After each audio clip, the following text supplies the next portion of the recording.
If there was one word to describe Watanabe Junya, it would almost certainly be loyal. Loyal to his craft, his vision, and of course, his mentor. Today, we cover the unsung legend in Junya Watanabe, his rise to prominence, his design methodology, and his most influential work. That's The Take, and this is the intro.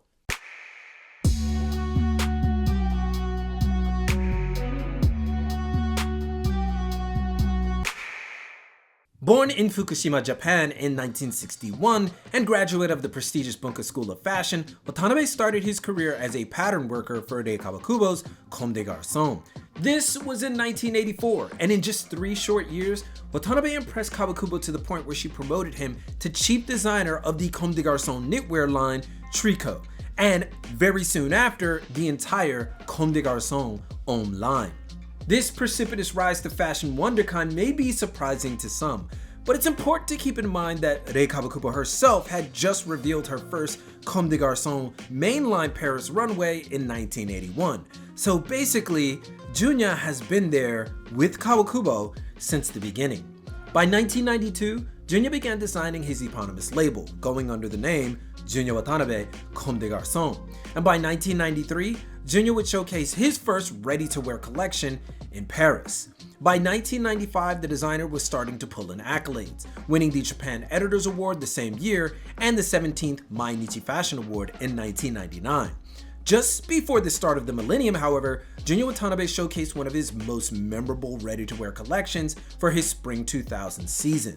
A collection that featured an unparalleled understanding of fabric, technical design, and function, as models showcased several looks within single garments as they unzipped, folded, and fastened pieces, revealing an architectural style of design that often required duets of models to assist in the endeavor. That very next year, Watanabe would debut Junya Watanabe Man, which subsequently became one of the most successful labels, particularly out west, under the Comme des Garçons banner. In 2003, a spin-off of Junya Watanabe Man was established, dubbed Junya Watanabe Man Pink, a women's line that used similar motifs and elements from the men's. The Diffusion label was folded in 2005 into the entire Junya Watanabe Man catalog, along with the more experimental I, Junya Watanabe. These singular successes has led many to believe that Junya is an independent designer. However, despite his prowess and clear ability to do so, Junya remained steadfastly the ardent soldier of Comme des Garçons, paying back his mentor Kawakubo's belief in him with astounding loyalty. However, that has not stunted Junya's legendary status among the fashion world, punctuated by the list of collaborators that he has worked with, which runs incredibly deep, particularly under Junya Watanabe Man, where collaborations with Levi's and the North Face have produced highly memorable pieces for the label. The designer has also brought his work to Nike, Moncler, Loewe, Carhartt, and as recently as Supreme, among others, lending his brand of technical expertise and design language to some of the most prestigious brands in the industry. But who is Junya Watanabe the man? Where do his ideas come from? And what are his inspirations?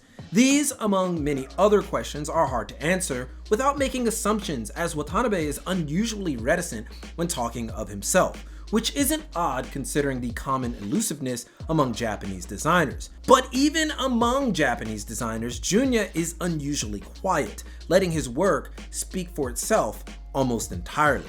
However, one word that he constantly uses in rare interviews is monotsukuri, a term and concept that is relatively new in Japan, as it's only been in use the last 25 years or so. But when Watanabe uses it, it's definitely serious. Monotsukuri, translated literally, is making things, and comes closer to the idea of production or craftsmanship. But these simple translations don't exemplify the brevity of the term. To many Japanese, which likely includes Junya Watanabe himself, the concept represents Japanese exceptionalism in the approach to design and the pursuit of peerlessness and perfection of craft. It's a philosophy that many believe led to Japan's major successes in the world economy, from standard manufacturing to, of course, fashion design. And when it comes to Junya Watanabe, it's hard to argue against that. His experimentation with shape, textile, and silhouette is a worthwhile case study in the literal science of fashion.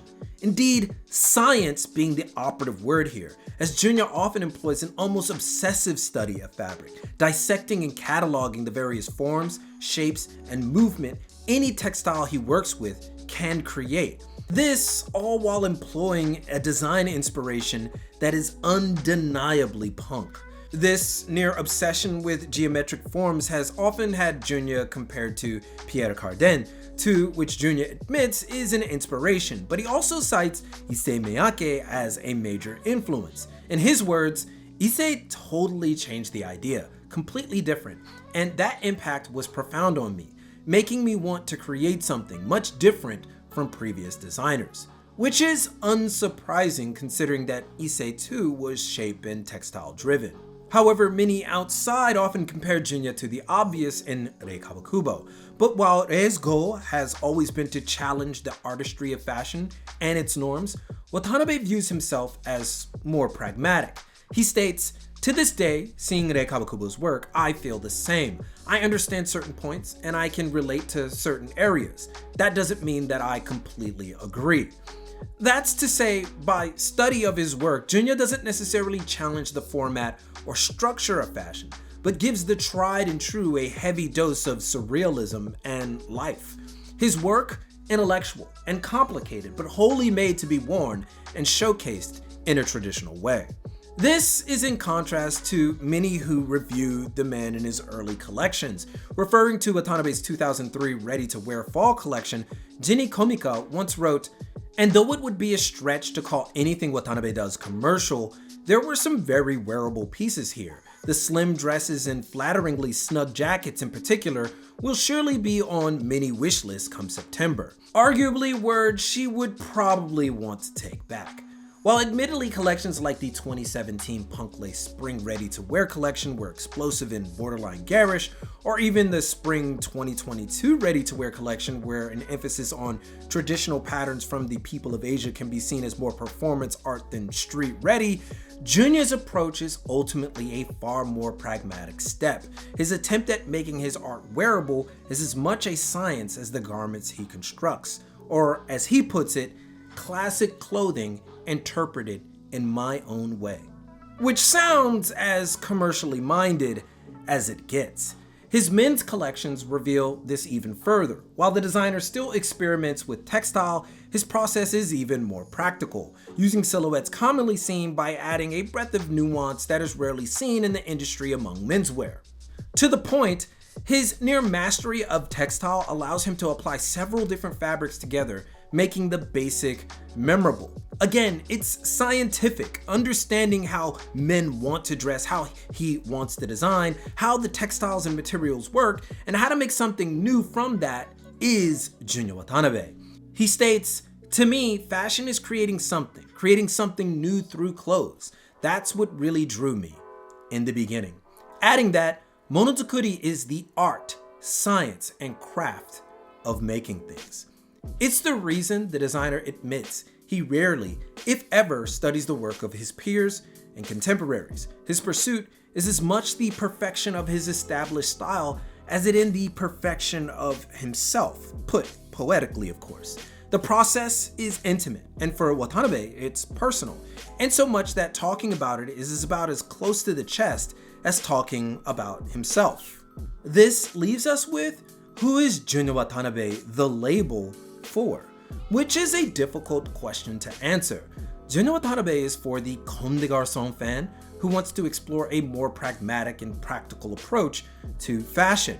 For those that appreciate the artistry of the human anatomy and how clothes can be applied to accentuate its properties and be enhanced through utility and textile. For the individual who revels in defined shapes and geometry and enjoys the details and nuance created from the basic.